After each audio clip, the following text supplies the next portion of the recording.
back to another edition of the Turnbuckle Pad, and I got a special guest for you.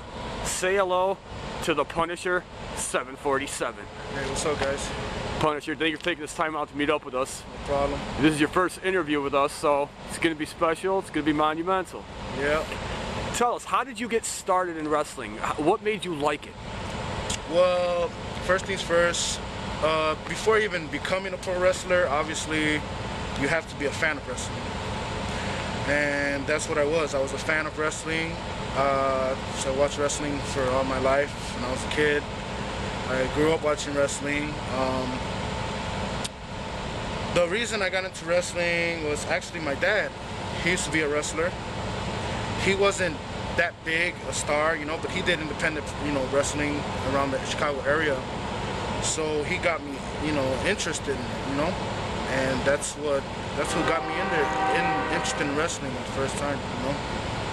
So, but how I got into the pro wrestling business, well, I met this guy.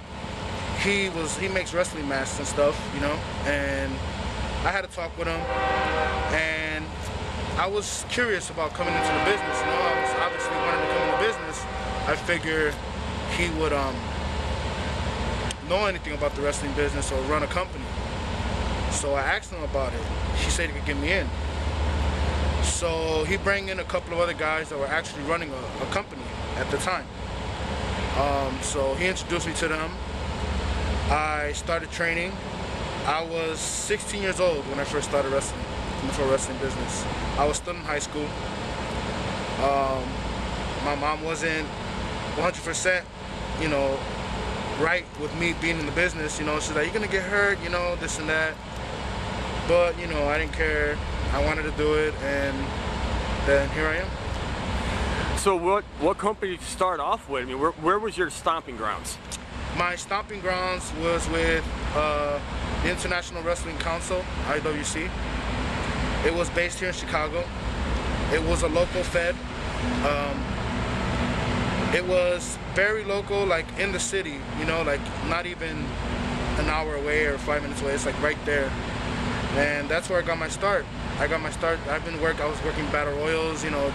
That's how every rookie starts in the business. You do battle royals, you pay your dues. So that's how I got my start in the wrestling business. So when would you say you started really getting your start after paying your dues? Well, when after a year, I became a manager, aka bodyguard, you know, for a wrestler named Dante Devious. Some of you out there know him very well. He's a vet. I respect him, you know. Because of him, I got my exposure and everything. That's when I knew that it was time to step it up, you know, and just become myself and just be one person, you know, myself, just go out on my own. Well, maybe you can go over with us a little bit. What were the ups and the downs for you when starting and getting to where you're at now? The ups for me were my size, my height.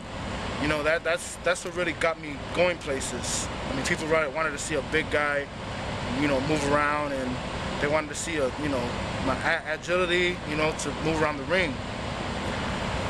But my downs, when you're a rookie, you don't get a lot of respect. That's how it is in the business. I've been mistreated in this business for a long time in the backstage, and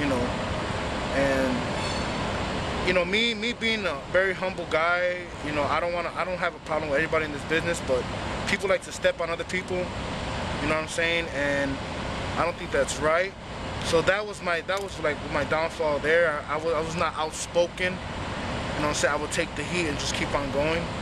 And I wasn't outspoken. I won't confront it. I'd be like, okay, whatever, you know, say what you gotta say. I'm just gonna keep doing what I gotta do. Do you have any favorite moments that kind of told you, this is, you know, I'm here, I made it? Favorite moments?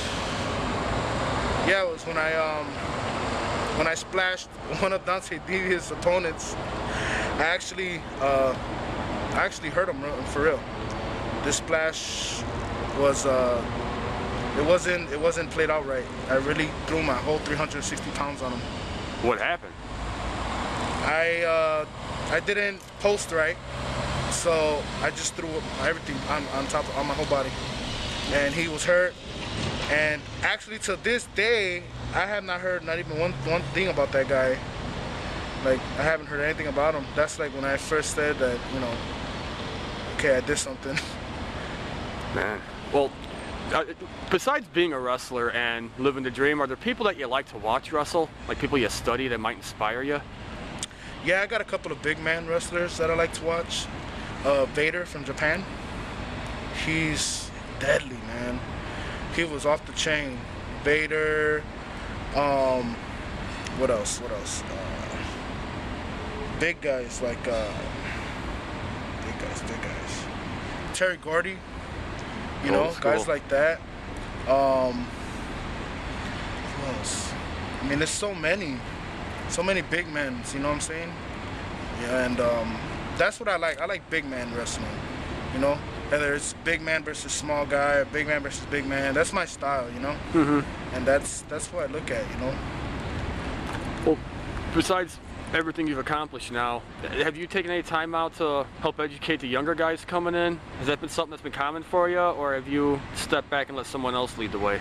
Well, I was taking time bringing in young guys, you know, for the UWC.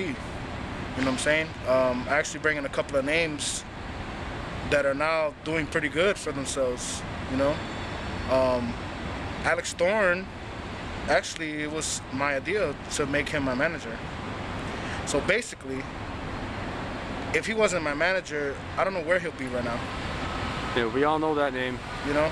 He's good. He's real good. Yeah, he accomplished a lot. I give him my respect, you know, and you know, he looked up to me. You know what I'm saying? He gave me props. You know, when I gave him props, you know, we helped each other out. Another young guy that I bring in was Rangi. People are very familiar with him as well. He's doing pretty good for himself. Actually, my own brother I bring in too. And you know, we trained together, we worked in tag team, we worked against each other, we did it all. We know each other like the back of our own hands, so you know, it's pretty good. I have no problem, you know, teaching young guys, teaching them the roles, teaching them what it's about in the business. You know, that's what a vet has to do when it comes to teaching rookies about the business and learning how to work. You sound like you're more of a leader than anything. Yeah, I'm more of a leader, and sometimes I try to be more of a leader, you know, but then again, I like to learn as well, you know, because vets always can learn, you know, there's no problem with learning anything. But that's the whole thing, you know. Well, before we wrap this up, we ask this question to everybody that comes on the show. Okay. What advice would you give to someone new or someone who wants in the business? Keep your head up. Don't let nobody tell you no different. Keep on moving forward. And just run with the ball, man. That's it. That's what I did. These are golden words from the Punisher 747 fans. Now, fans, just to remind you, this is his first interview ever. So when he talks, you listen. In the meantime, Punisher, it's been an honor having you on here. We thank you for the time. Till then, fans, stay tuned. Peace.